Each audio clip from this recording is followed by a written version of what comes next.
Bonjour à tous, aujourd'hui on va voir comment installer un environnement de développement pour C# sur macOS.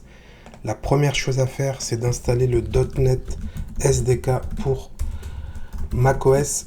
Faites bien attention à bien installer le SDK et pas seulement .NET puisque le SDK contient toutes les librairies.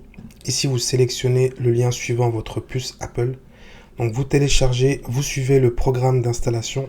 Une fois que c'est installé, vous allez dans une fenêtre de terminal et vous tapez la commande .NET-version et vous vérifiez ici que vous avez bien une version. Si jamais vous n'avez pas de version, redémarrez le terminal ou redémarrez votre ordinateur. Une fois que c'est fait, vous installez Visual Studio Code. Vous avez le choix de plusieurs IDE. Mais Visual Studio Code, c'est celui qui est le plus utilisé pour C# sur Mac et c'est celui qui est recommandé par Microsoft. Donc vous téléchargez, vous installez. Une fois que c'est installé, dans Visual Studio Code, vous allez dans Extensions et vous cherchez C# Dev Kit. Donc faites bien attention à bien sélectionner l'extension officielle avec le macaron Microsoft et vous verrez qu'il y a un grand nombre de téléchargements. Donc vous téléchargez, vous installez l'extension dans Visual Studio Code.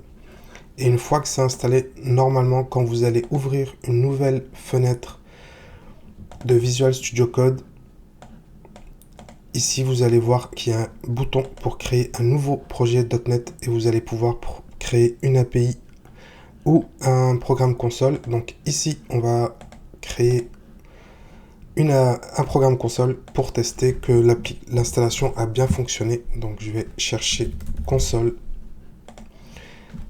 Je vais sélectionner les options par défaut. Donc sélectionner SLN ici. Et ça va créer un projet par défaut pour cette solution. Donc là, j'ai un fichier par défaut qui a été créé avec juste un Hello World. Et là, je vais lancer. Ça va s'exécuter dans le terminal ici. Et j'ai bien Hello World, ce qui confirme que mon installation a bien fonctionné.